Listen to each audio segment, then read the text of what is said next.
Parabéns. Boa noite, estamos dando início à gravação do 19º episódio do podcast Floripa, Bora Empreender. E hoje com um convidado muito especial para abrilhantar essa noite de sexta-feira chuvosa, né? Me sinto honrado, privilegiado com a vossa ilustre presença aqui, meu irmão, boa noite. Muito obrigado. E quem é esse convidado especial, né? É engraçado que às vezes a gente fica imaginando da onde que surgem conexões, da onde que você pode conectar pessoas incríveis. O Instagram permite isso, né? O Instagram permite isso. Uma pessoa que eu conheci pelo Instagram, acompanhei, interagi, teve a humildade de me responder, aceitar o convite, está aqui hoje. Mas sobre quem que eu estou falando, né? Gilberto Lopes Teixeira. O currículo dele dá umas 2, 3 páginas, tá? Mas não vamos gastar aqui os minutos desse precioso bate-papo, né? Falando 3 páginas de currículo, mas vamos falar só a essência, tá? Se você quiser, depois a gente pode encaminhar, porque é extenso o currículo. Mas vamos lá. Gilberto Lopes Teixeira, membro honorário da OAB, presidente do Instituto dos Advogados de Santa Catarina, IASC, e não só é presidente do IASC, é fundador da Federação Nacional dos Institutos de Advogados do Brasil. Ou seja, tem o seu gabarito a nível estadual e federal, né? Coordenador do curso de Direito da Unisociesc e da Unisul em Florianópolis. Mas ele não é só coordenador, né? Também é professor universitário, ministra para várias disciplinas, direito trabalhista, direito empresarial. É mais um professor que está brilhantando aqui para dividir conhecimento conosco, né? Professor convidado da Escola Superior da Advocacia, a ESA. E também temos uma particularidade, ele é escritor e palestrante, né? Uma honra poder recebê-lo aqui nessa noite. Se eu poderia falar para iniciarmos esse podcast aqui um pouquinho sobre a sua história. Bem, primeiro eu queria agradecer um honroso convite. É realmente uma satisfação estar aqui. Vi alguns colegas que me antecederam na participação, o próprio Eduardo Melo, um grande amigo, irmão que a advocacia me deu, outros palestrantes. E quando veio o convite, eu falei, nossa, que honra. Então, para mim, numa sexta-feira, de forma alguma, não é nada penoso, pelo contrário, é uma forma de a gente poder contribuir, mas, acima de tudo, experimentar realidades e vivências. E eu acho que é isso que a vida nos tem de bom.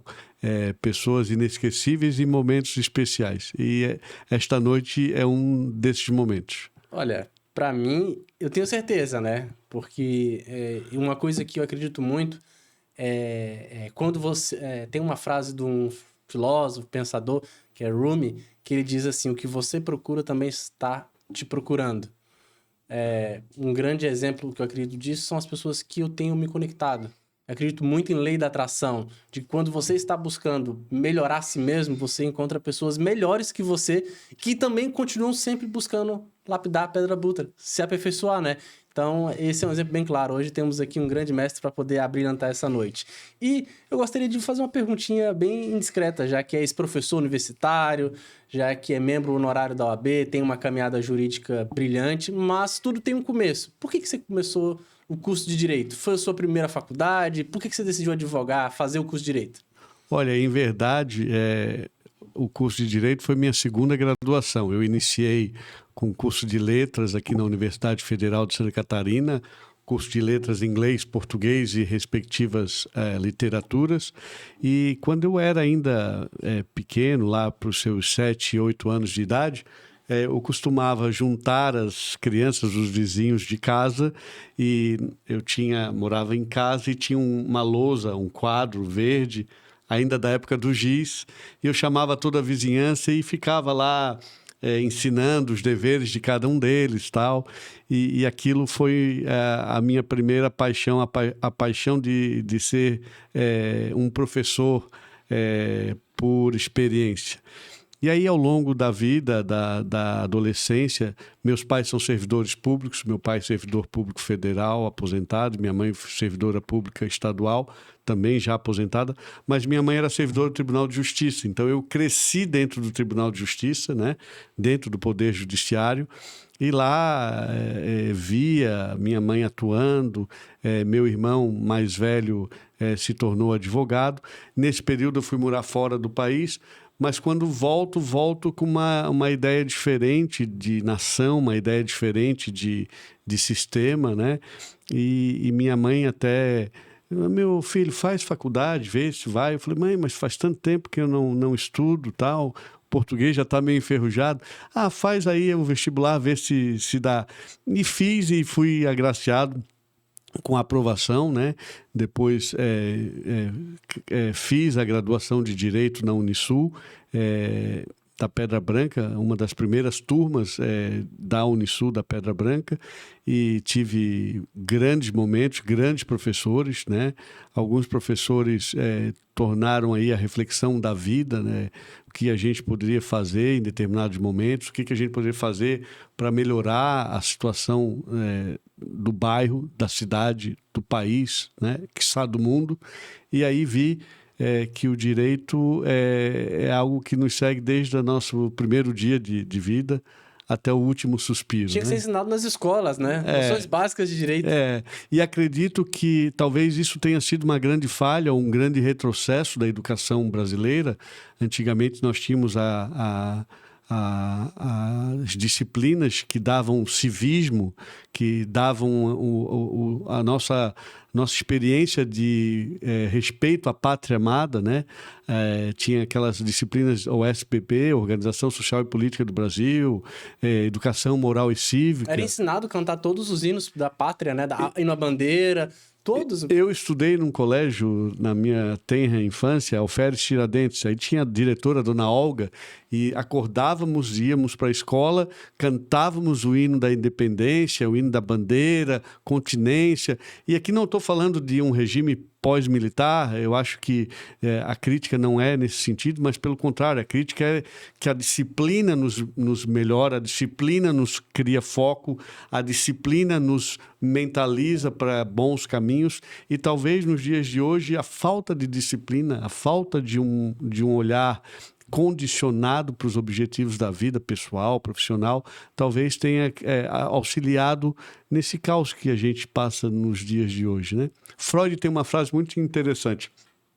Ele questionava e dizia: qual a sua coparticipação no caos que se apresenta?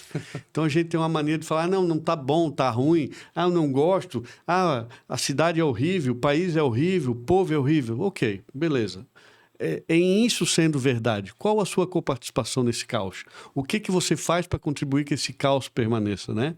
Então, acho que Freud também foi brilhante nessa reflexão. E aproveitando o gancho dessa reflexão, antes de nós gravarmos aqui, teve um bate-papo aqui incrível, tá? Meia hora de conversa, assim, que se estivesse gravando já ia estar incrível o podcast. Mas vamos retomar alguns tópicos dessa conversa. Mas nesse ponto sobre a falta de disciplina e de entender a sua parcela de responsabilidade também, o livro que eu lhe encaminhei, meu segundo livro, esse de autoria exclusiva minha, eu falo sobre atitudes mudam vidas. Inclusive já lecionei algumas palestras, inclusive na escola da Alesc, Escola Legislativa, falando sobre isso. Atitude no ambiente de trabalho, atitude no ambiente familiar, atitude na sua própria conduta interpessoal, né? Porque às vezes a pessoa ela age de um jeito no trabalho, ela age de um jeito totalmente diferente no âmbito familiar. Não, você é você por onde você passar. Você carrega consigo seu caráter, princípios e valores. E aí quando você falava sobre antigamente, isso era valorizado. Hoje em dia é careta. Hoje em dia tá ocorrendo uma inversão do básico, que é princípios, valores, disciplina, ordem, respeito. O que o dinheiro não compra, antigamente a gente recebia de casa e era reforçado na escola. Hoje em dia, de forma geral, tá? Eu falo isso porque minha esposa, ela é psicopedagoga e ela trabalha com as crianças que têm dificuldades de aprendizagem, com algum tipo de deficiência, TDAH, TOD, vários tipos de deficiência. E ela percebe que não é culpa só da própria deficiência. Há uma cela de responsabilidades dos pais e da escola, onde os pais não ensinam mais educação para os filhos, responsabilizam totalmente a escola fala que eles estão ali só para transmitir conhecimento, e a culpa é de quem? E aí, com base em toda essa reflexão, eu puxo o gancho para o livro, que eu percebi que uma das atitudes que trava a vida de qualquer ser humano é procurar um culpado. E é um erro que vem desde lá do primeiro ser humano que existiu, Adão.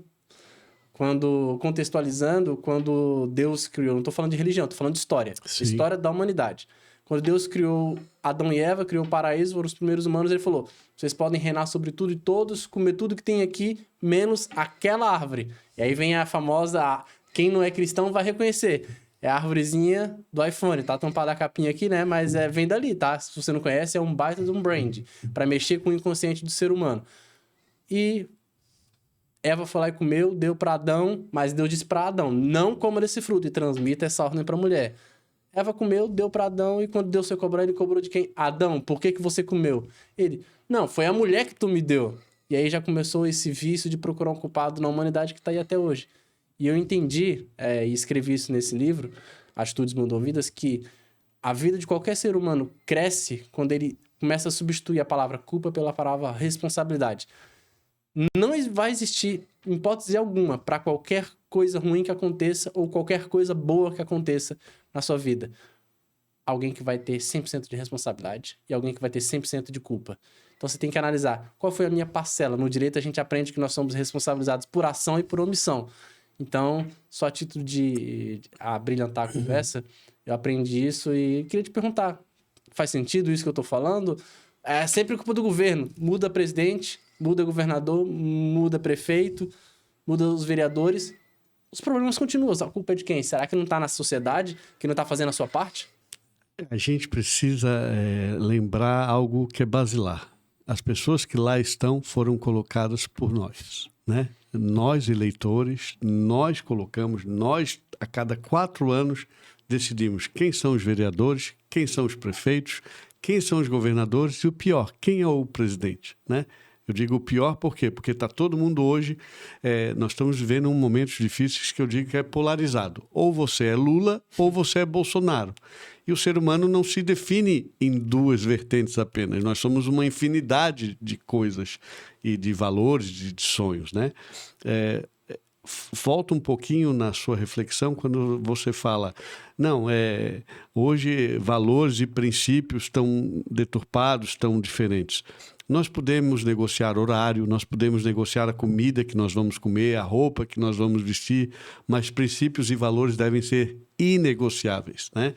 Aquilo que a gente recebe em casa dos pais, ou ao menos deveria receber, e aí aqui também faço uma crítica, que na medida em que a sociedade vem evoluindo, se é que está evoluindo, o tempo dirá, nós estamos renegando uma responsabilidade para a escola, ou uma responsabilidade, ou uma corresponsabilidade para entidades e para o governo, que vem de um núcleo familiar, né? Quando um casal resolve ter filho, a responsabilidade primeira pela educação desses filhos é do pai e da mãe, né? E aí digo mais, inclusive, os estudos têm dito que os primeiros 6 anos de vida são fundamentais, porque até os primeiros 6 anos ainda estão sendo formadas as conexões mentais, e é nesses primeiros 6 anos de vida que você vai embutir não só na mente, no coração e naquela criação daquele ser humano, né, enquanto persona, valores caros, princípios valorosos, né? E aí, às vezes, a gente não entende, mas aquele menino aos 12, 15 anos já estava roubando, já estava furtando. E a gente vai estudar esse indivíduo e os primeiros anos da vida dele... Aprendeu aonde, né? Isso. Ou faltou algum afeto, faltou alguma alimentação, ou faltou alguma orientação. Muito do que a gente vê em termos comportamentais dos adultos de hoje perpassam necessariamente pela criança de ontem, né? E acho que nessa correria do dia a dia, os pais atuais... perderam, ou grande parte deles perderam essa consciência, né? A minha responsabilidade é educar o meu filho para que quando ele vá para uma escola não precise o professor ter que educar, porque a função dele primeira não é educar, e sim ensinar, Transmitir trazer conhecimento, gerar inconformismo a ponto de criar conhecimento, reflexões, né? Instigar o aluno a pensar, a ser um agente de transformação. Eu acho que isso que faz um grande educador, né? É criar um ambiente em sala de aula em que instigue o aluno a buscar o conhecimento, por vezes construir o conhecimento ou comparar conhecimentos, culturas, valores. E a gente tem visto aí nos últimos anos uma carência, eu costumo até usar uma frase, uma expressão um pouco mais forte, que é o estelionato educacional, né? Pais fingem que educam, professores fingem que ensinam, né? E os alunos fingem que aprendem. E aí, no final desse fingimento todo, vem o vestibular, ou na minha área de atuação, no mundo jurídico, vem a prova da OAB, e aí o que acontece? Nós temos aí 4 milhões, 5 milhões de bacharéis em direito que não conseguem passar na prova da OAB. Por quê? Porque todo mundo fingiu, todo mundo mentiu, todo mundo fez de conta, brincou de casinha, e na hora que a conta chegou, né, faltou elementos, faltou conhecimento, faltou maturidade emocional para enfrentar questões basilares, né? Então, a prova da OAB, nós temos algumas críticas, obviamente, mas também nós temos que verificar a eficácia dela, porque é um filtro natural. Imaginemos se já está difícil hoje com 1.300.000 advogados. Tem mais advogados no Brasil do que em toda a Europa e mundo afora. Falava ainda há pouco o seguinte, nós temos mais cursos de direito no Brasil de que se somarmos todo o resto do mundo, né? Quase próximos aí a 1.800 faculdades de direito. E o Ministério da Educação, em algum momento, falhou no credenciamento desordenado, na autorização desordenada. A Ordem dos Advogados, ao meu sentir, também falhou ao ser omissa, embora não tinha poderes para decidir, mas tem uma força política e, acima de tudo, institucional, respaldada na história e na importância constitucional da Ordem dos Advogados do Brasil, e acredito que agora nós estamos colhendo decisões que foram tomadas de forma que trouxeram esse caos na educação jurídica. Mas, acima de tudo, penso que precisamos voltar algumas casinhas, dar alguns passos para trás para voltar ao desenvolvimento. Então, pais omissos terão filhos omissos e terão adultos omissos, né? Pais conscientes terão filhos conscientes que se tornarão profissionais e pessoas conscientes. Então, como diria, não existe almoço de graça, né? Não existe almoço grátis, né? E eu vou não vou entrar no demérito aqui, mas tem uma frase que eu aprendi que se algo é de graça, é porque você é o produto e você não percebeu. Então, não vamos entrar no mérito, né? Mas quando tudo tá parecendo que tá fácil demais, lá na frente a conta vai chegar e é você que vai ter que pagar. Ninguém vai pagar por você, né? Então, mas eu quero aproveitar e fazer uma pergunta. Membro honorário da OAB, presidente de um instituto renomado dos advogados de Santa Catarina, tem uma trajetória, uma carreira brilhante, jurídica, empresarial, profissional como professor, exercendo vários cargos importantes e de relevância social. Mas no começo de tudo, o que é necessário para poder se destacar na sociedade? Porque eu acredito que ninguém, quando você pegou um canudo, ninguém chegou e abriu as portas e falou assim, ó, aqui, ó, vai lá, tô abrindo o caminho para você, só segue, já tá todo pavimentado o chão, a mata já foi aberta, é só você pegar e seguir aqui, já tá tudo desenhado, lindo, maravilhoso. Não é assim que começam, né? O que é necessário para poder sair da faculdade e construir uma carreira sólida, consistente e conquistar espaços de destaque na sociedade? Uma boa reflexão. Eu te agradeço essa oportunidade de poder também construir essa linha de raciocínio. E busco, numa expressão americana, e obviamente farei a tradução, os americanos costumam dizer no pain, no gain, né? Então, sem esforço não há ganho.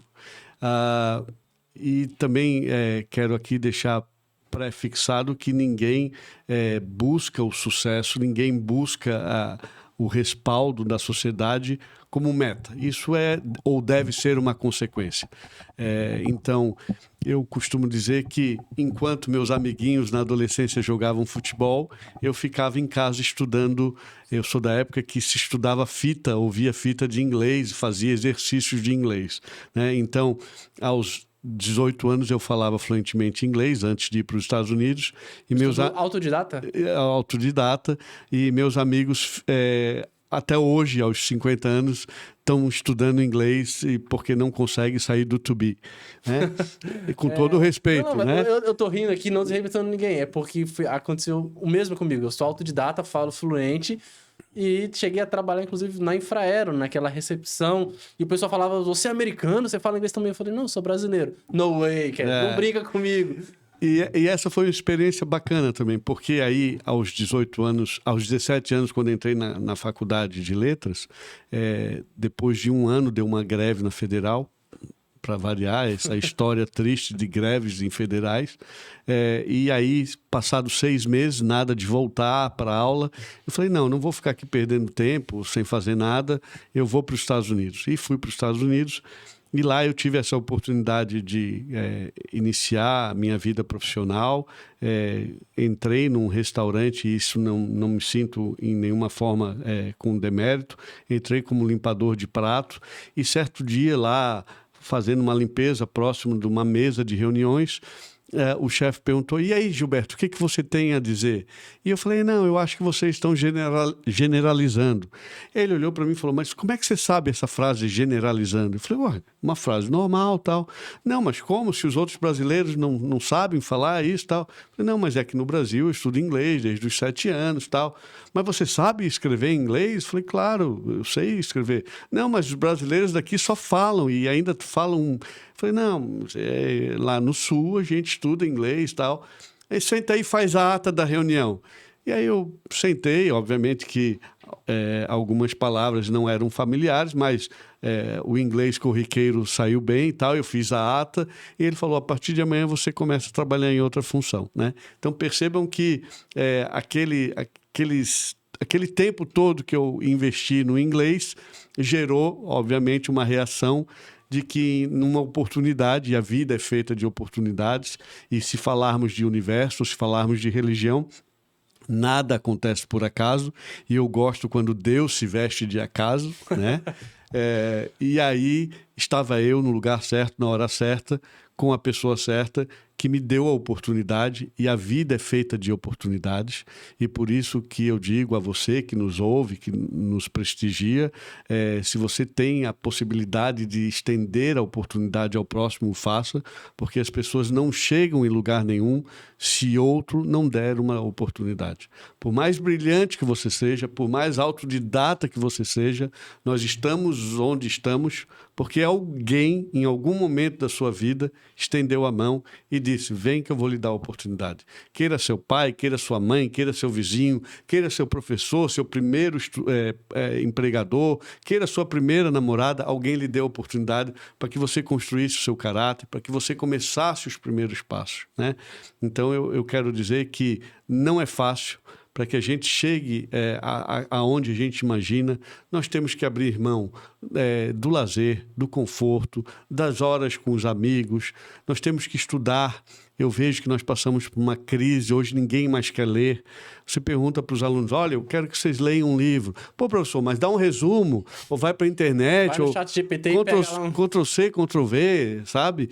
Então, nós estamos vivendo uma carência existencial, uma preguiça mental. Geração imediatista, né? E isso tem um preço.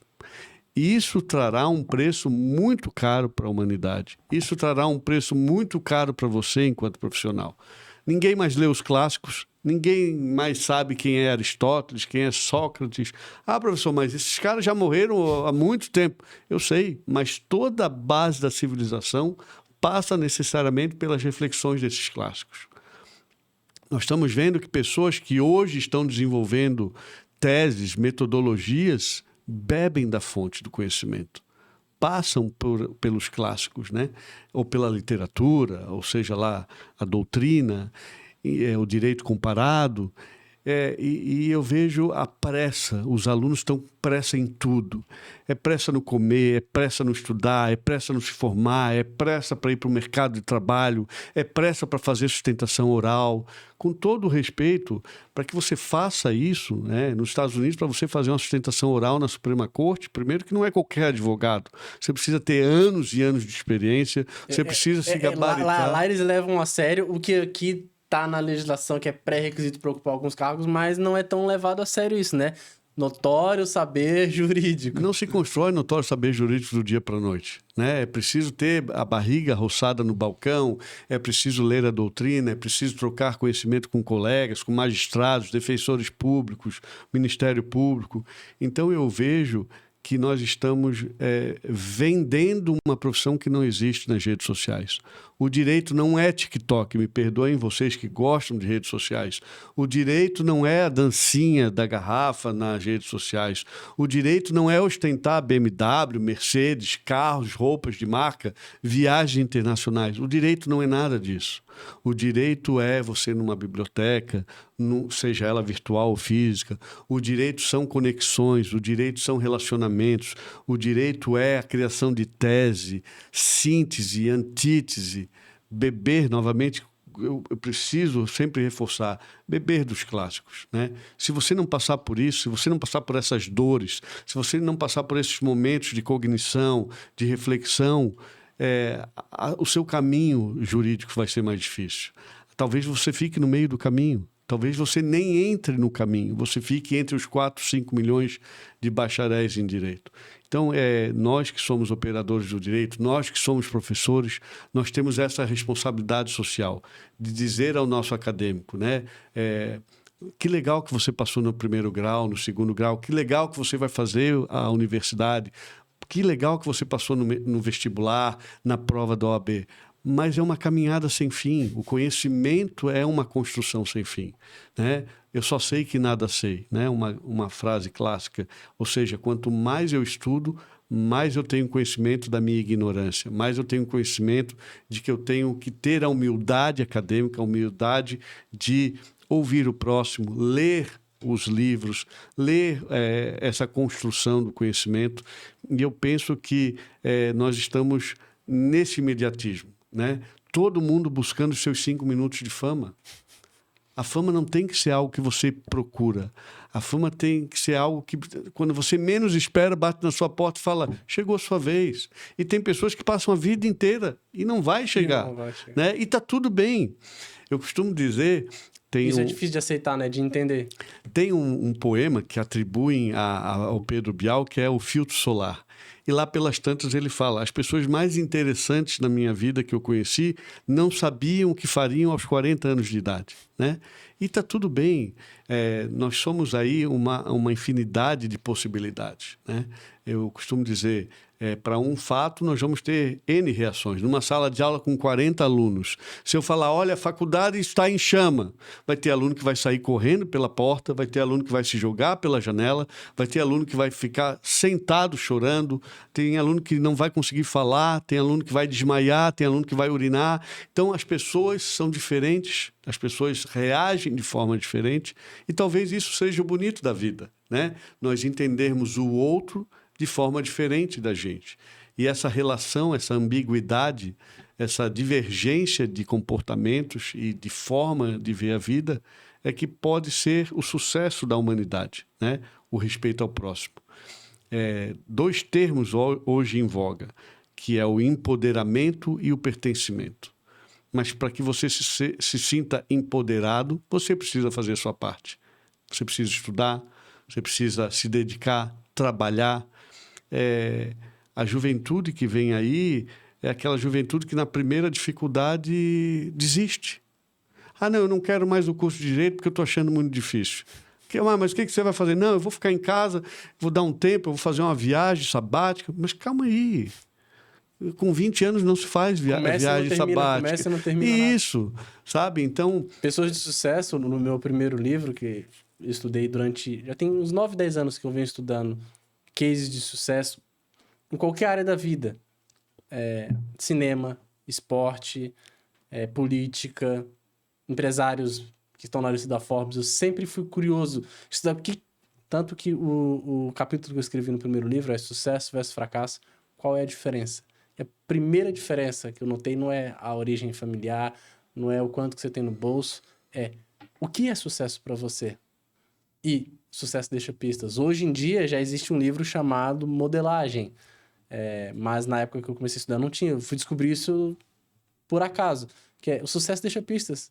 Então, a sua fala aqui de que as pessoas têm que se preparar, elas têm que atrair as situações e estar preparada, me remete vou fazer aqui um outro merchan, mas que eu acho válido.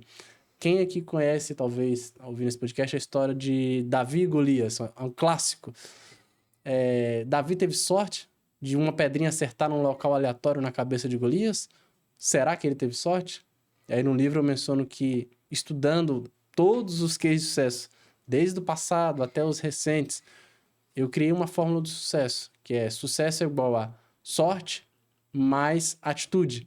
Aí, a sorte em que sentido? Tem uma frase clássica que diz que sorte é estar preparado para quando a oportunidade surgir. Então, sucesso, na realidade, é preparação mais oportunidade mais atitude. Não adianta de nada. Quantas pessoas ficam reclamando que nunca me dão uma oportunidade? Essa oportunidade aparece na frente dela hoje. Ela está preparada para agarrar ou vai desperdiçar? Outra coisa, a oportunidade surge, ela tá preparada, mas ela não agarra. Ela não toma atitude, ela fica só reclamando. Alguém fala, tá bom, vou te dar uma chance agora. Ah, mas mês que vem você me chama. Esse mês eu tenho algumas prioridades ainda. E passa batido a oportunidade. Como diz o outro, só sabe reclamar. A especialista da maioria da população hoje em dia é reclamar. E aí, no livro, eu menciono que reclamar é clamar de novo com mais intensidade. É um clamor que você faz para Deus, para o universo, para as pessoas que estão ao seu redor. Manda mais do mesmo. É igual um prato. Quando você quer repetir, você fala, manda mais do mesmo. Reclamação é isso. Então, encaixando aqui no bate-papo, para mim, ter lido o teu currículo me remeteu a incrível o quanto que as coisas vão se encaixando. Começa aqui, vai para lá e quando vê, tudo vai se encaixando e vai criando um enredo bonito, né? Vai ficando bonito, né? É uma coxa de retalhos, né? Você vai fazendo as coisas e sem imaginar o propósito, e às vezes é quando você menos imagina o universo, né?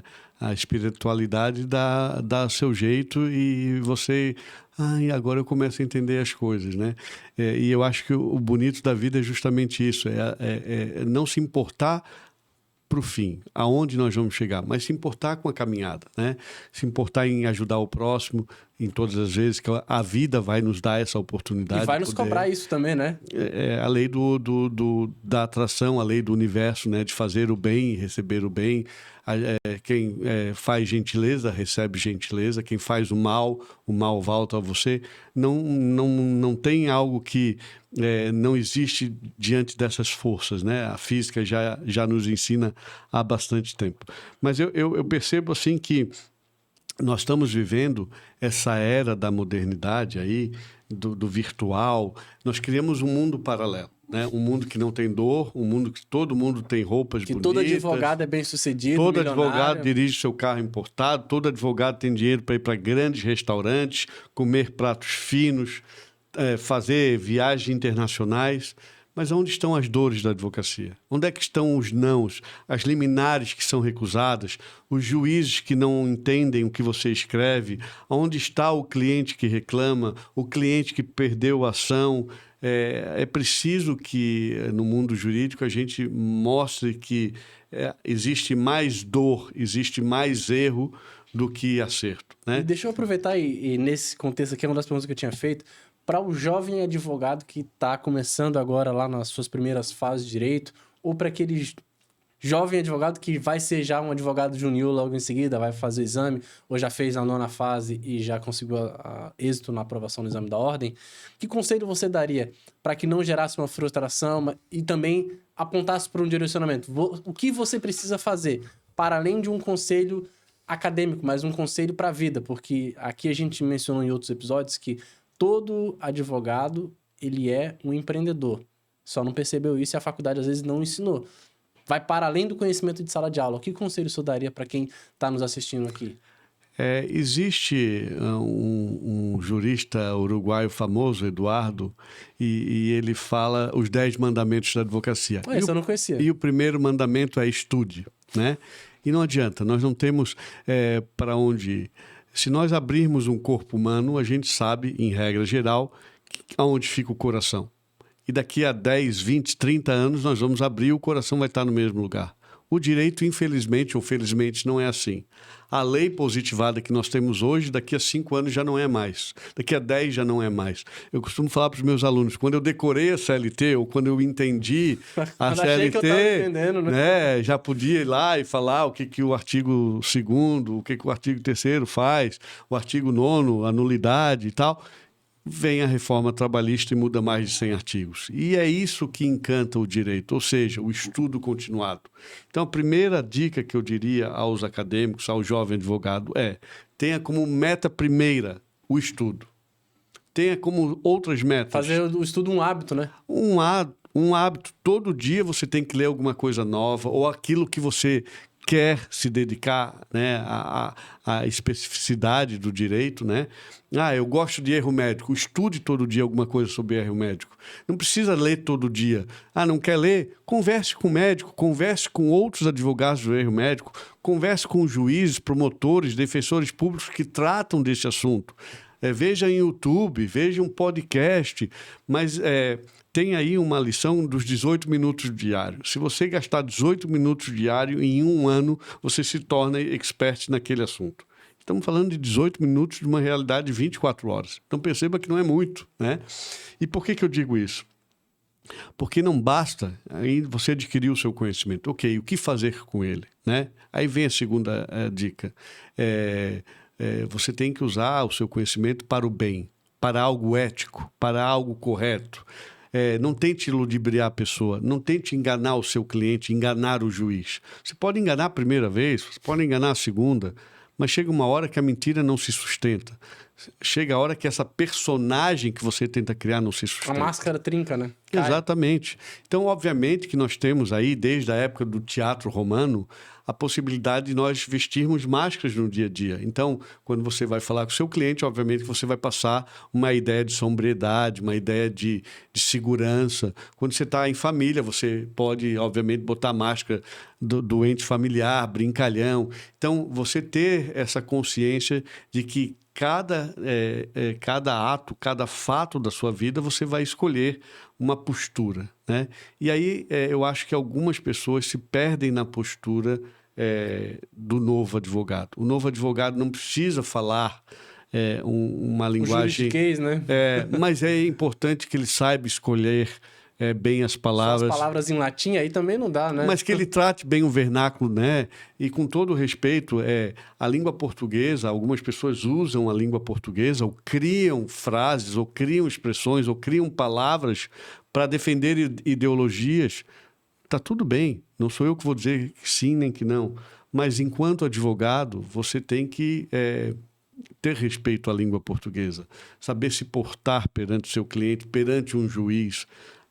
Não sei se vocês já viram alguns ministros do Supremo dando bronca em advogados e dizendo: respeite a liturgia do Supremo, né? Você não faz uma sustentação oral chamando um ministro de você. Claro. Isso você, quando muito, vai numa mesa de bar. Tem minimamente saber as regras da casa, né? Eu digo assim, você vai entrar numa casa, você tem que minimamente saber como se portar, né? Exatamente. E se não souber, chega para o princípio básico. Observa como todos estão agindo e tenta copiar. Exatamente. Então, eu acho que, em linhas gerais, a gente não começa a advocacia achando que sabe tudo, né? A humildade acadêmica, a humildade profissional. Então, experimentar as pessoas que têm mais tempo, as pessoas que estão há mais tempo na profissão, tem muito a nos ensinar pela experiência, pela maturidade profissional. Não tente já no seu início sair por aí fazendo sustentação oral em tribunais, porque você não vai ter o crédito que você gostaria de ter, né? É preciso gastar tempo na base, nos clássicos, numa boa petição, escrever um bom português. uma petição coerente, coesa. Eu vejo alunos e advogados que fazem petição através do Ctrl+C, Ctrl+V, ou no copia e cola, o jargão, né?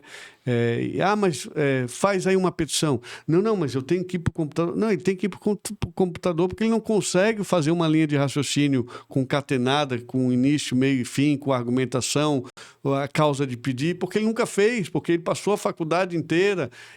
Já foi um vício que veio, né? Exatamente. Sempre tem que ter um mecanismo externo, não internalizou o que era necessário. Exatamente. Então... Eu vou até fazer uma brincadeira que eu trabalho no jurídico do Estado, na Secretaria da Saúde, e eu brinco que os advogados, eles são muito bons em pedir, mas eles esquecem que existe do direito e a fundamentação, mas também tem a parte fática. Eles focam muito, isso, tem direito, isso. E a fundamentação? É só fazer um bom teatro que o juiz vai dar o que eu quero. Tá? Não é assim. Não. Pode ser que sim, mas não é a regra. A regra é seguir a estruturação.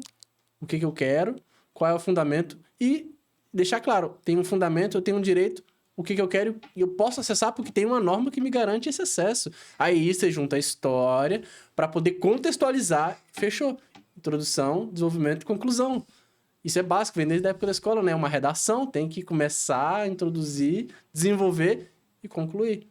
Um outro ponto que, quando eu digo Aí volta lá na escola, né? Que você falou do começo, os princípios basilares estão sendo esquecidos, né? Sim, e quando eu digo estudo, antigamente a gente fazia a graduação e já saía apto, né?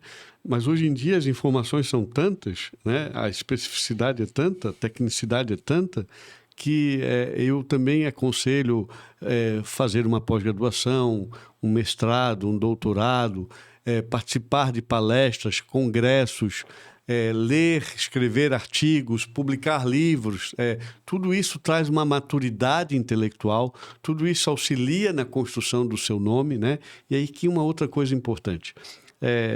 Os pais, quando fazem a nossa concepção, em algum momento o casal decide pelo nosso nome, né? E o nome é uma bênção. E o nome é algo que nos custa caro. Tem pessoas que esquecem, mas faz, apronta e denigre o seu nome, o nome da sua família, né? Ninguém constrói um nome sólido do dia para a noite. É preciso que a gente tenha essa consciência. A gente constrói um nome profissional durante anos e anos. E basta talvez uma brincadeira, basta talvez uma petição mal formulada ou uma manifestação equivocada para que o seu nome seja questionado, né? Então, é preciso que a gente tenha olhos de ver e ouvido de ouvir. Às vezes, mais vale um silêncio do que uma impropriedade. Então, a advocacia tem muito disso, né? A discrição, a humildade, a ponderação, a hora de falar, a hora de ouvir, a hora de ir para o embate, a hora de... Saber quando entrar e quando recuar, né? Exatamente. E, assim, o respeito ao outro. Hoje você pode ter uma tese, hoje você pode estar no lado do vencedor. Mas amanhã você pode ter a possibilidade de estar do lado do perdedor. Então, a ética profissional, como você lida com o seu cliente, como que você lida com o outro advogado da parte adversa, como que você lida com o juiz, como que você lida com esta realidade, né? E nesse contexto você vai criando o seu nome profissional a ponto de você não se preocupar e buscar cliente, né? Um cliente satisfeito traz 10 outros clientes satisfeitos, né? Isso é bacana. E aí nessa corrente toda você não precisa se preocupar com as contas a pagar, porque os honorários vêm, né? Não precisa ficar correndo atrás, né? Não. E também esse é algo muito importante saber. É um amadorismo que todo mundo já passou por essa fase em qualquer profissão, né? No começo tem que sair correndo atrás, tem que ficar falando, dizendo eu sou, eu faço, eu desfaço. E é muito importante também, e aí aqui um conselho enquanto membro honorário da OAB, e lá estou já há bastante tempo, nós temos uma tabela de honorários, né? E a tabela de honorários serve como um guia de valorização profissional. Então, eu vejo assim, diante da saturação do número de advogados, eu vejo advogados, que vou usar uma expressão forte, prostituindo-se em termos de honorário, né? Fazendo honorários quase que um leilão. Olha, o cliente paga... Não é quem dá mais, é quem dá menos. É o leilão inverso, quem dá menos para a defesa. A ponto de nós temos aí pessoas cobrando muito baixo, muito inferior ao que normatiza a nossa tabela de honorários. Então, desvalorizando a classe, né? Então, você tem que valorizar o seu estudo. Você gastou 5 anos da sua vida fazendo uma faculdade. Você gastou para estudar para a prova da OAB. Você gastou para uma pós-graduação. Você gasta para ter o seu escritório, né? Então, isso tem um peso, né? A sua assinatura tem um peso. E, às vezes, a jovem advocacia, com o objetivo de pagar o boleto, pagar a conta de água e de luz daquele mês, não, faz por 2.000. E você esquece que você vai ficar ali 5, 10 anos cuidando desse processo. Aí você pega R$2.000 e divide por 60. Você vai pagar para trabalhar. Divide R$2.000 por 60, que é aí a média de 5 anos. A média de um processo hoje de primeiro e segundo grau, 5 anos, né? Estou sendo gentil com 5 anos. Você vai ver que o seu valor que você cobrou do seu cliente é irrisório, né? Não paga a conta de luz daquele mês, né? Então, E geralmente é o tipo de cliente, eu falo para qualquer profissão, é o tipo de cliente que mais te incomoda. Exatamente. Porque ele não vê valor, ele vem por preço. Exatamente. E aí você começa a se ver em situações aí precárias, né? Outra coisa que eu gosto de dizer, não monte uma estrutura sem ter o cliente. Não coloque a carroça, combustível, né? a carroça na frente dos bois. Primeiro você vai para o mercado e busca o cliente, né? E mostra para o cliente que você é um profissional, que você tem maturidade profissional, que você tem o conhecimento que ele precisa, você tem a solução. Na medida que você vai tendo os clientes, aí você vai construindo a sua estrutura, né? Eu vejo muitas pessoas que são amigos da faculdade falam, não, eu montei o escritório, eu e mais 4 amigos. Moral da história, o escritório quebra, a amizade quebra e você fica pagando boleto de contas que não foram passíveis de serem pagas pelo dinheiro do seu cliente. Então, mas isso é um erro porque ele não entendeu que o advogado é um empreendedor. Sim. E se me permite, claro. Eu fiz a última turma, a turma 22, finalizei agora no final, comecinho de maio, o programa de aceleração da Startup University da 49 Educação, um programa de aceleração para startups. E durante esse curso da 49 Educação, deixar um abraço para o meu amigo Leandro Piazza, foi o meu mentor no curso, me auxiliando ali a estruturar um dos meus negócios. E ele ensinou algo que eu achei muito interessante. Todo empresário, ele tinha que aplicar algo chamado MVP. Isso é um conceito que dá para aplicar para o advogado, para antes de ele sair queimando combustível, queimando recurso, ele entender que MVP é montar um produto minimamente viável. É você entender se a tua proposta agrega valor para os teus clientes. Porque quando ela agrega valor, ele não vai discutir preço. Quando você fala assim, eu não posso te prometer nada, mas eu te garanto que eu vou dar o meu melhor. Você já transmitiu um valor que hoje em dia o dinheiro não compra, que é a confiança, a integridade. Já começa nos valores mais básicos que o dinheiro não compra. Quando você transmite isso, a pessoa fala assim, eu posso contar com algo chamado palavra. Transmitiu que nessa pessoa eu posso confiar. É um problema que você está entregando para outra pessoa resolver. Isso são princípios basilares. Você já agrega valor ali, nem está falando sobre a sentença, que você não pode dar garantia. Mas quando minimamente você agrega valor para um cliente, esse cliente se sente seguro, confiante, ele vai te indicar para outros. E ele volta. E ele volta e traz outros. Às vezes o resultado nem foi tão positivo quanto ele queria, mas ele fala assim, pela tua integridade, pela tua honestidade, pelo teu profissionalismo, no início de carreira eu queria ter tido essa atitude, ele te indica por outros fatores além daquele que é o nível de conhecimento que você tem. Então, quando você entende que você minimamente tem que agregar valor, o valor que vai vir retornando para o seu bolso é consequência. Agora, aquele que acha que tem que montar o produto perfeito na cabeça dele, produto perfeito na tua cabeça, às vezes não é para o teu cliente. Porque o teu produto perfeito, falando da advocacia, o escritório lindo, maravilhoso, quanto que vai custar para você cobrar um preço justo para o cliente? Será que ele está disposto a pagar isso? Será que o teu nível de expertise profissional, tempo de carreira, corresponde ao valor que tu vai ter que cobrar justo para poder manter aquele luxo daquele espaço lindo e perfeito? Então, são reflexões que eu acho que são válidas. Sim. MVP, se quiser entender um pouco mais sobre esse assunto e capitalizar ele para o seu escritório, para o seu negócio, só procurar lá na 49 Educação, que tem excelentes professores. Mas é um conselho que eu queria ter tido. Já quebrei 3 vezes negócios, porque eu fazia um negócio lindo e perfeito para mim, não para o cliente. Então, é menos custo e mais retorno quando você pensa no cliente, não em você, né? Eu acho que talvez as universidades tenham deixado a desejar nesse ponto. Elas estão, às vezes, preocupadas em disciplina, em conteúdo jurídico, mas a gente não vê ética na faculdade, a gente não vê empreendedorismo na universidade, né? Cadeiras que te ensinem a ser um advogado empreendedor. Para que você monte o seu escritório, você precisa entender de gestão de escritório, entender de legislação básica, para que você entenda que os seus honorários são escalonados porque há impostos a recolher, né? E são coisas tão básicas, mas que às vezes você vai para o mercado, você estudou, você é um ótimo advogado, porque você passou na prova da OAB, ok, mas como administrar o seu escritório? Como gerenciar o seu escritório com funcionários, com sócios, né? Então, talvez isso, as universidades hoje pecam nesse aspecto, né?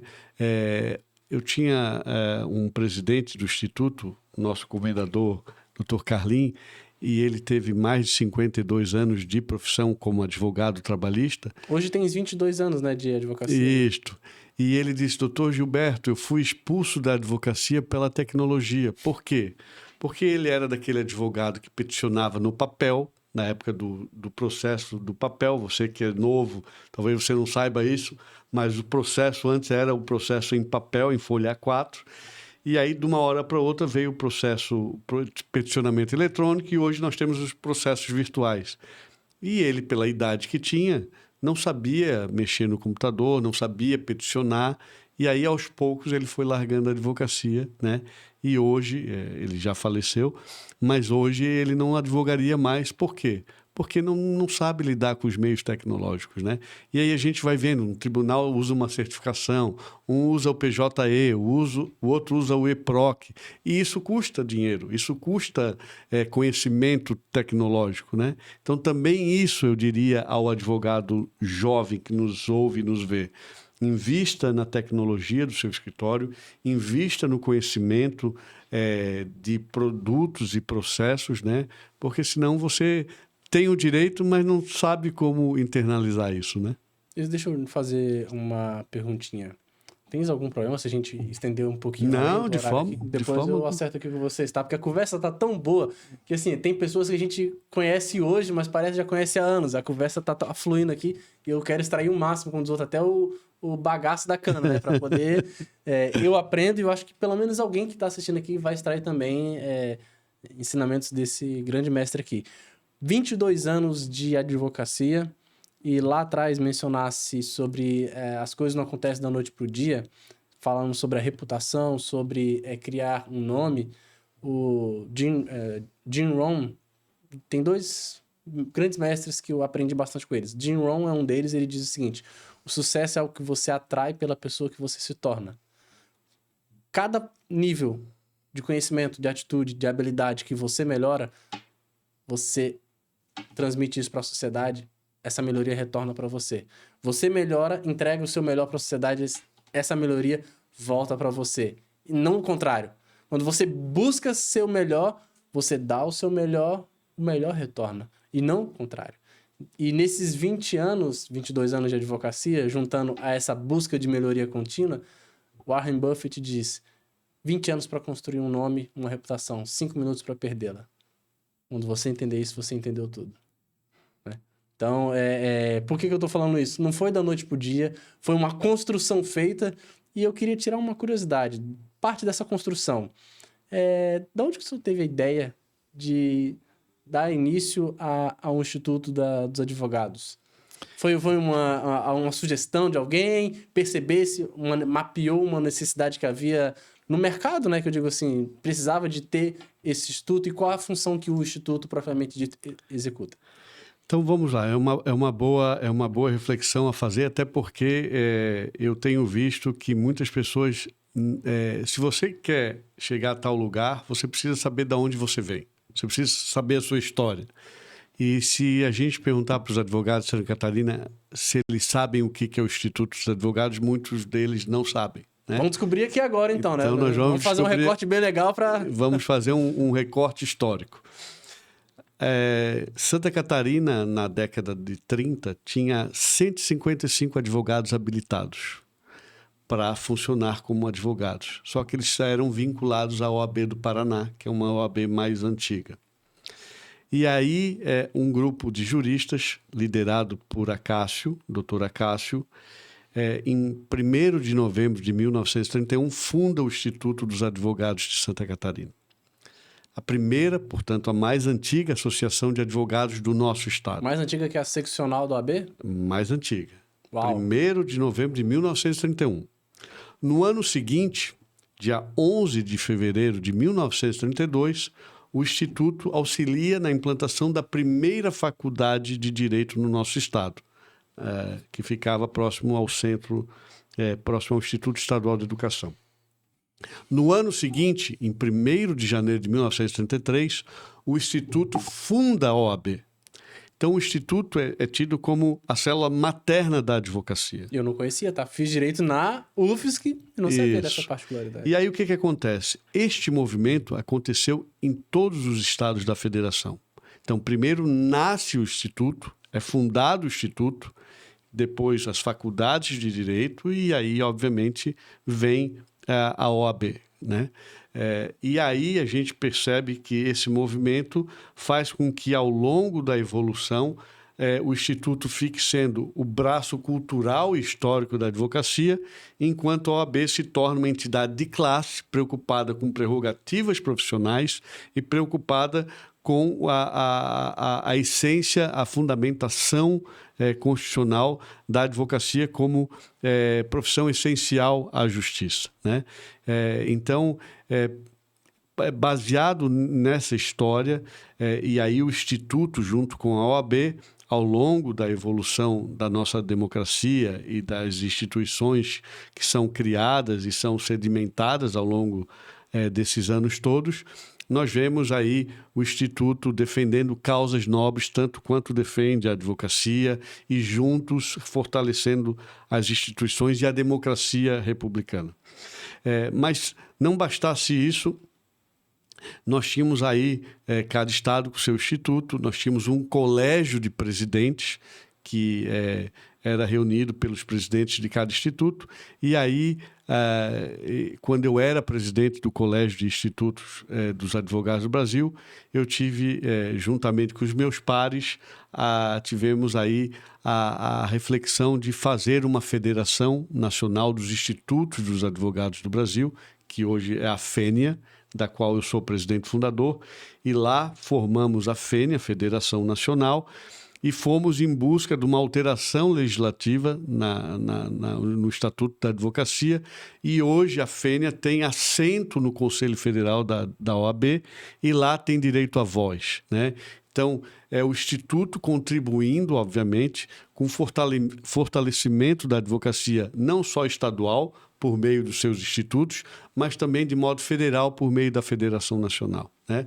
Então, nesse sentido, nós temos lá a possibilidade de emprestar conhecimento jurídico, conhecimento histórico e cultural à advocacia, de modo que a gente pode juntos empreender e fortalecer essa profissão, que é uma profissão que já teve seus momentos de lutas e glórias, e aí aqui, infelizmente, nós vivemos tempos difíceis. Nós temos aí um Supremo Tribunal Federal que está preocupado mais com os seus interesses políticos do que com a proteção da Constituição Federal.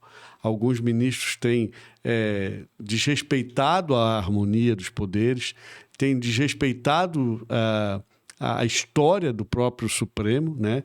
Se nós olharmos para trás, a função do próprio Supremo, né? A função primeira do Supremo é a proteção da Constituição. O Supremo não tem nenhuma responsabilidade primária de elaboração de leis, não tem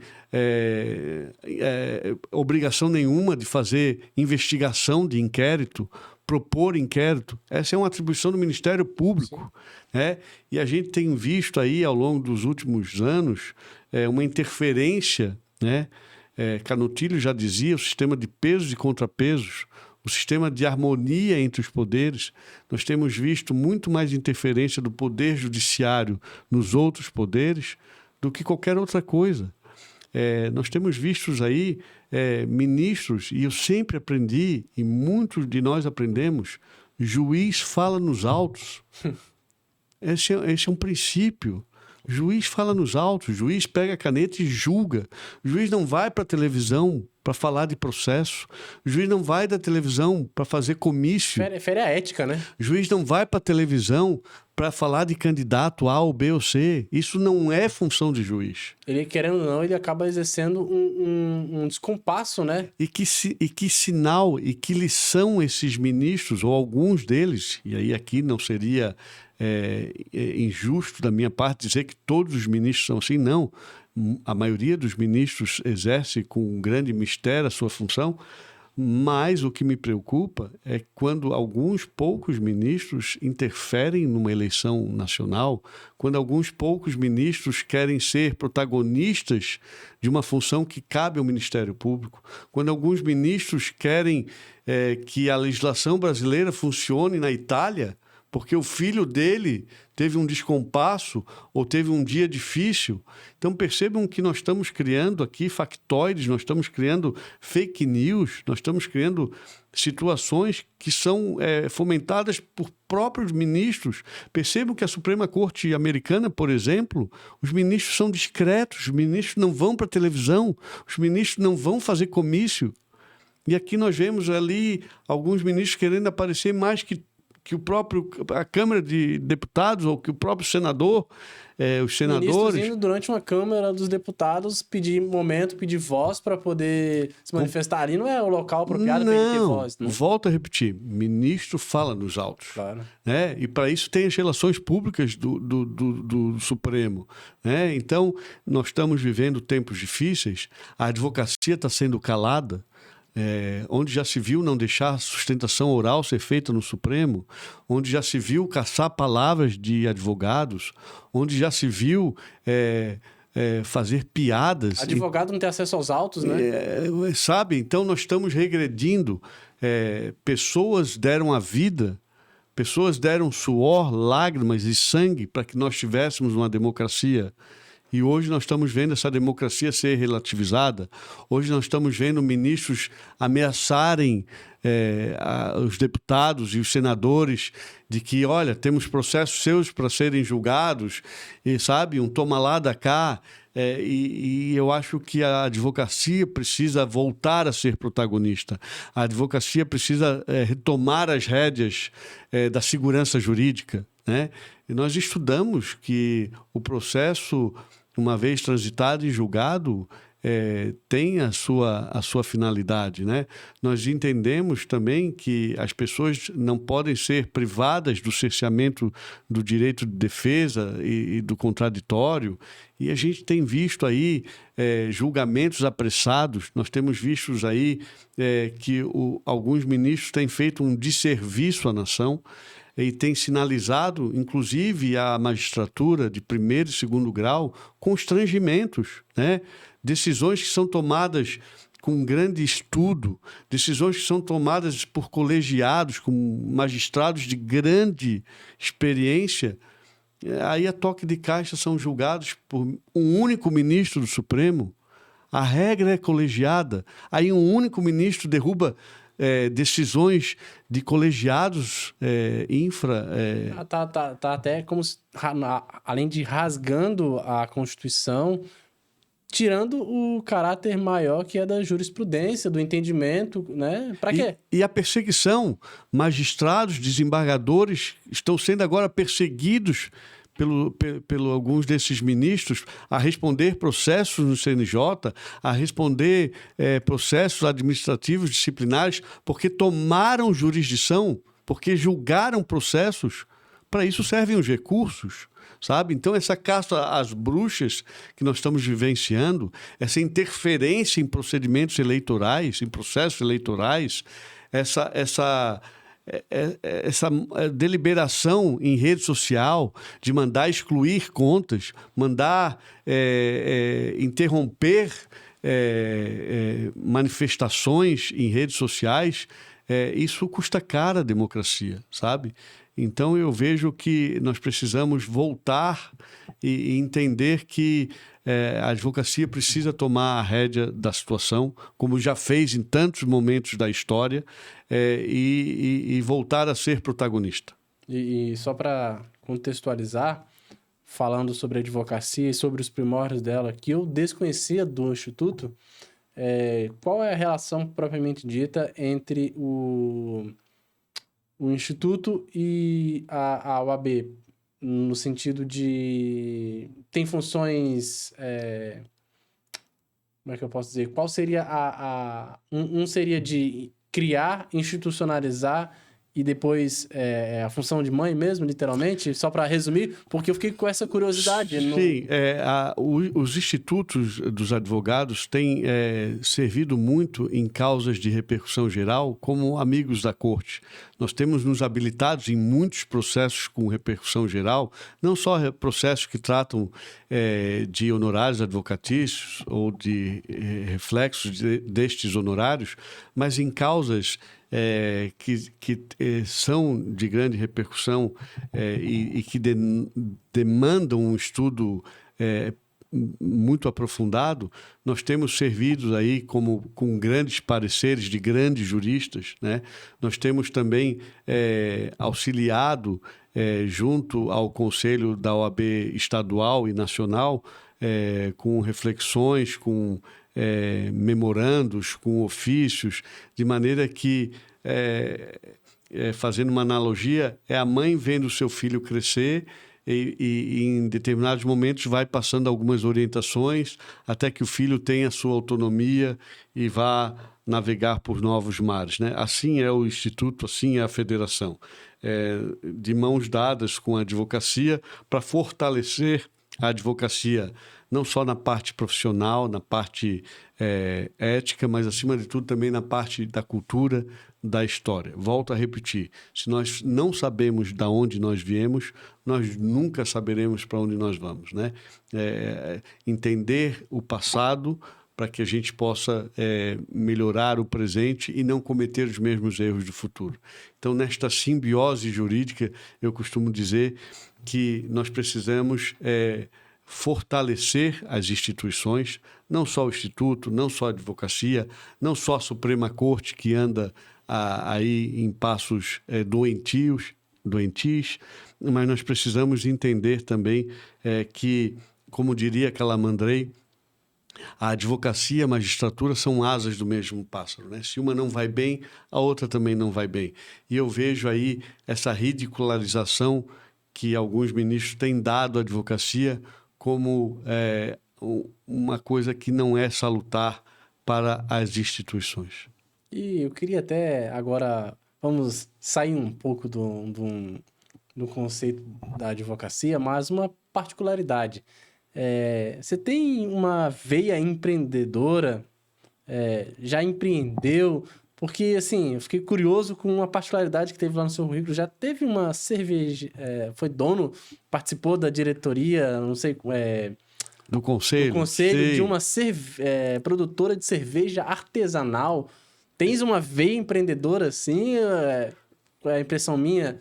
Todo advogado é empreendedor nato, né? Para montar um escritório, para ir em busca do seu cliente, nós temos que ter aí uma veia empreendedora. Certa vez conversava com alguns colegas, alguns familiares, e tinha um amigo que alemão, professor, doutor, e começou na sua casa, no seu sítio, com uma panelinha de 5 litros a fazer uma cervejinha, e foi dando para os amigos foram gostando, e certa vez a panelinha de 5 litros foi para 20, de 20 foi para 50, e aí começamos a entender que havia aí sim um produto e uma demanda, né? E aí nós nos reunimos entre alguns amigos, familiares, e montamos uma cervejaria artesanal.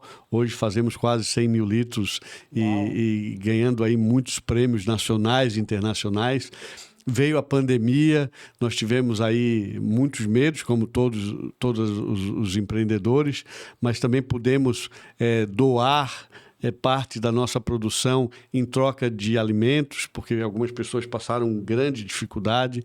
Então, foi uma experiência muito bacana. Hoje, passados aí mais de 6 anos de fundação da nossa cervejaria, nós temos aí um hall de medalhas. Mas até hoje você participa ali do conselho? O conselho nós temos, eu já fui membro do conselho, a cada ano temos a eleição.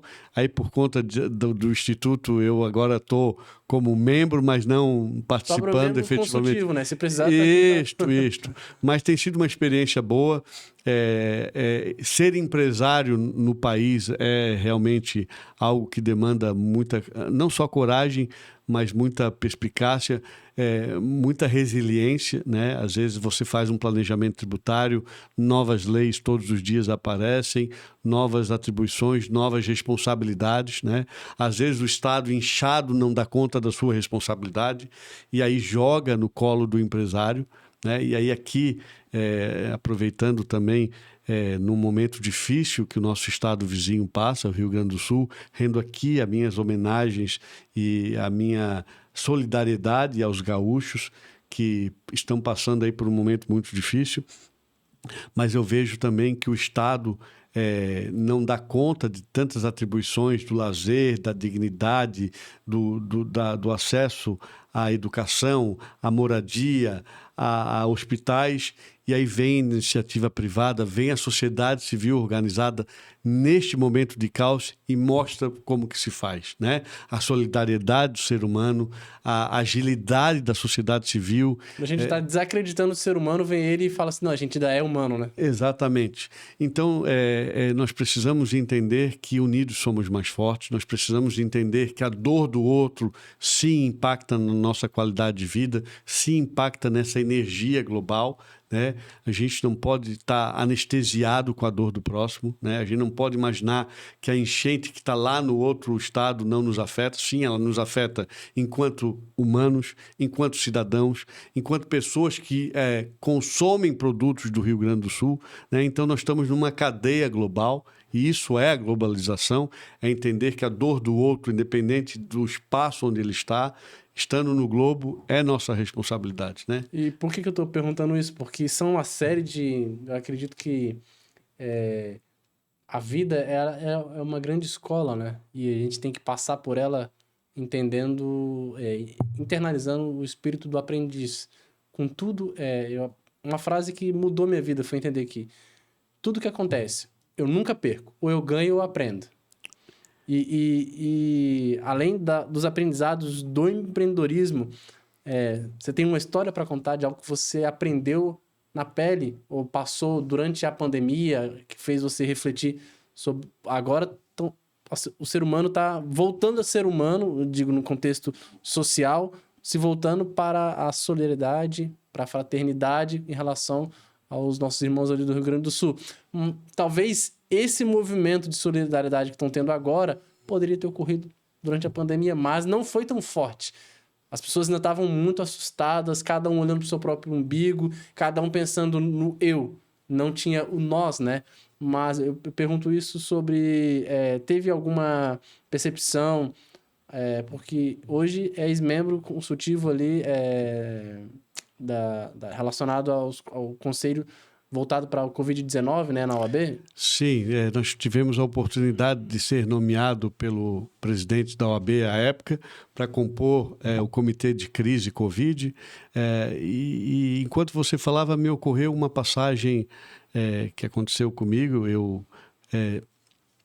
Hoje eu digo que felizmente, na época eu não entendia, hoje eu posso dizer que felizmente eu fui vítima da Covid, fiquei internado 15 dias no hospital, estive no leito de morte.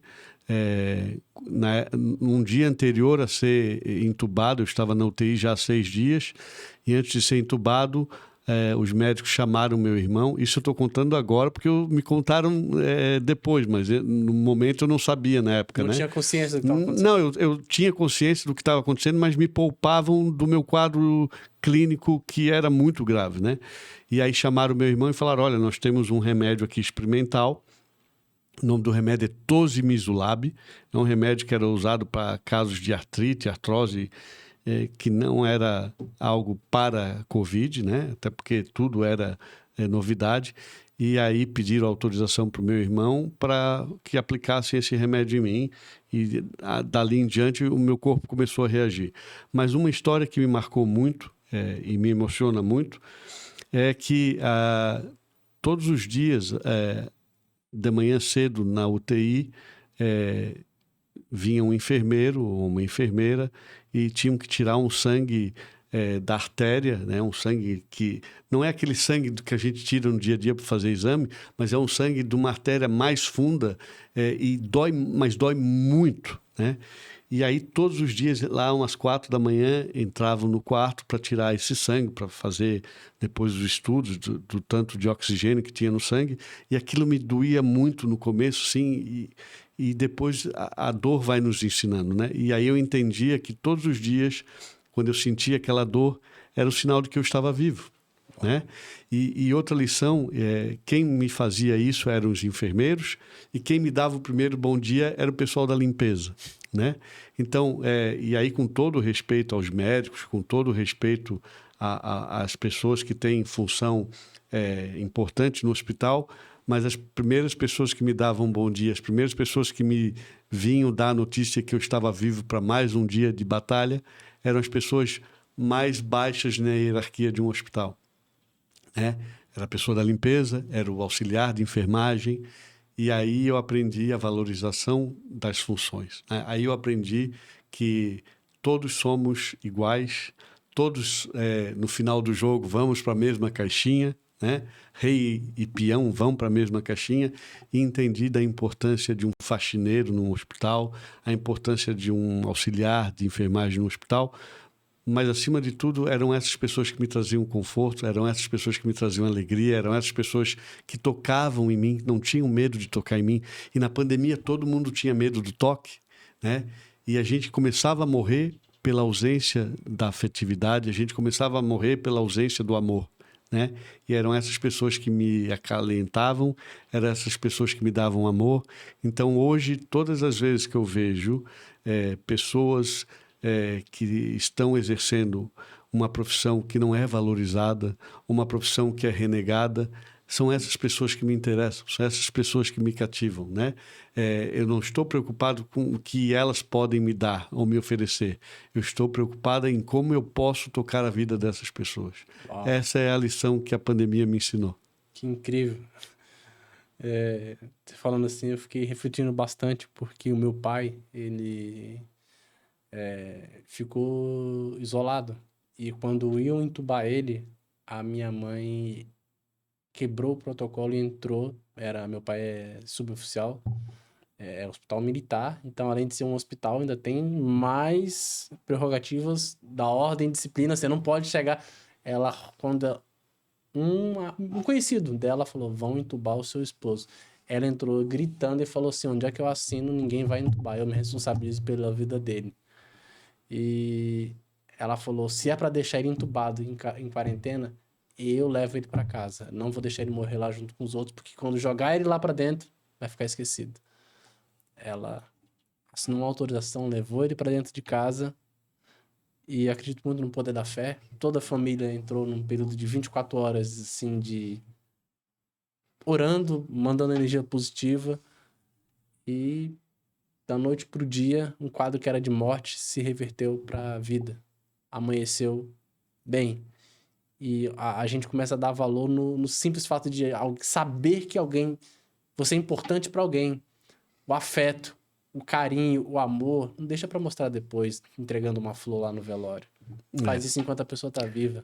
Se você Isso é profundo. Se você passou pela pandemia e nada mudou na sua vida, talvez você precise passar por tantas outras, porque a pandemia foi uma lição para muita gente. E todos nós deveríamos trazer alguma lição da pandemia. E se hoje isso não significou nada para você, você não aprendeu o que é viver ainda. Sabe? Isso é profundo. Como diz outro, que mensagem para terminar esse podcast, né? A importância da vida, de ser humano, empatia, né? O básico, né? O básico, voltando pro começo do podcast, básico que se aprendia nos primórdios do convívio em sociedade, que hoje em dia é deixar de lado. Acho que uma das perguntas que eu iria lhe fazer é: o ChatGPT hoje em dia já está sendo viabilizado pelo Supremo para ser implementado no Judiciário, pelo Ministro da Justiça, melhor dizendo. Porém, o computador nunca vai ter essa capacidade de olhar no olhar do outro, empatia, conexão, amor. Isso é o que nos torna humano. O robô nunca vai ter isso, né? Eu respeito todas as tecnologias, mas eu penso que essas tecnologias estão sendo implantadas não com a preocupação de dar a melhor jurisdição, não com preocupação de melhorar as sentenças, mas tão somente para dar vazão ao número de ações que entram. Compreende? Eu preferiria aquelas sentenças que eram redigidas à mão, que eram cunhadas pelo próprio magistrado, que eram elaboradas diante das suas convicções, dos seus princípios, dos seus valores e do que ele entendia por justiça. E não uma máquina que vai lidar com o ser humano com sonhos violados, com qualidades, com defeitos. A máquina nunca vai substituir um ser humano. A máquina nunca, por melhor condicionada, por melhor base de dados que ela tenha, ela nunca vai conseguir tratar um ser humano com respeito e com amor que lhe é necessário. Encerro dizendo palavras de Carl Jung, que dizia: você pode dominar todas as teorias, você pode saber todas as práticas, mas ao tocar uma alma humana, sejamos também outra alma humana. E a máquina nunca será uma alma humana, a máquina nunca sentirá a dor alheia, a máquina nunca terá a empatia, a sororidade entre as mulheres, a resiliência humana, a possibilidade de entender a dor do próximo. Isso é inerente a nós, seres humanos. Esse olhar atento, essa audição atenta, né? Esse carinho, esse amor. Então, eu respeito a evolução tecnológica, mas eu ainda acredito no ser humano. Olha, que não é puxando sardinha, mas essa foi uma das melhores mensagens de finalização de um podcast, viu?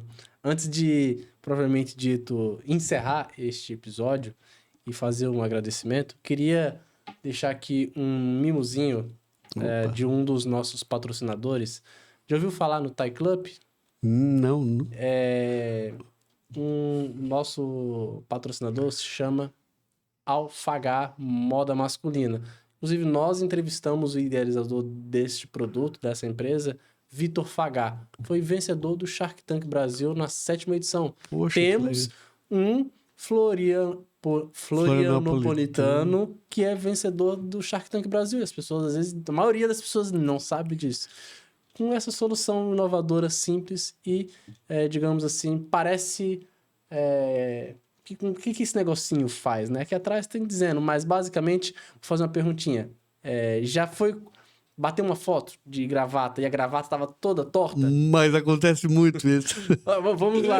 Uma segunda perguntinha. Aqui no inverno, já tomou uma gravatada na cara do vento sul? Já. Vai correndo e a gravata sobe, dá-lhe na cara? Então, uma solução simples e inovadora para isso. Acho que... E talvez nem ele entendeu que isso aqui foi voltado para o público dos advogados, tá? Mas, basicamente, aqui, já entrego aqui em mãos. Obrigado, muito agradecido. A gravata, ela não tem aquele... Aqui é a gravata sim. E atrás tem um passadorzinho, né? Que passa depois... Uhum. Naquele passador, você enfia a gravata, passa isso por trás dela e prende no botão de cima e no de baixo. Ou seja, ela vai ficar fixada. Sim, que bacana. E ela vai ficar alinhada. Olha. Não vai mais ficar subindo e não vai ficar torta. Geralmente a gravata, quando ela entorta, ela não entorta só a parte de baixo, né? Ela entorta e fica tudo torto. Ela vai ficar alinhada na posição que você encaixar ali nos 2 botões. Viu? Isso a inteligência artificial não cria. Não cria. Né? É o ser humano que sabe a dor do outro, né? E aí presta da sua inteligência natural para desenvolver produtos que tornam a vida mais doce e mais suave. Muito obrigado pelo presente. E se você usa terno, gravata, camisas sociais... é só procurar, não além deste produto inovador, a Alphagá Moda Masculina tem outros produtos. É só procurar lá no Instagram, do jeito que tá escrito aqui, Alphagá ou Vitor Fagá, que é o empresário e idealizador deste produto. E finalizo agora aqui com o meu agradecimento, porque foi um bate-papo incrível. Estava programado 1 hora, impossível, é muito conhecimento, muita experiência. Eu saí daqui com os outros, vou ter muita coisa para assimilar. Aprendi bastante contigo, meu irmão. Muito obrigado por aceitar esse convite. O aprendizado foi recíproco. Eu quero agradecer mais uma vez o convite, o generoso convite, e coloco não só a mim, mas também o Instituto dos Advogados de Santa Catarina à disposição do seu podcast e da sua pessoa. Muito obrigado, obrigado a todos. E vamos todos ter um excelente, abençoado final de semana. E não vou prometer que sairá amanhã o podcast, tá? Mas no mais tardar, no domingo, já vai estar disponível. A gravação é feita hoje. Nós vamos estar disponibilizando não só o podcast, mas um recorte com uma fala aqui super especial lá no Instagram. Um abraço e gratidão a todos por prestigiar esse episódio. É isso.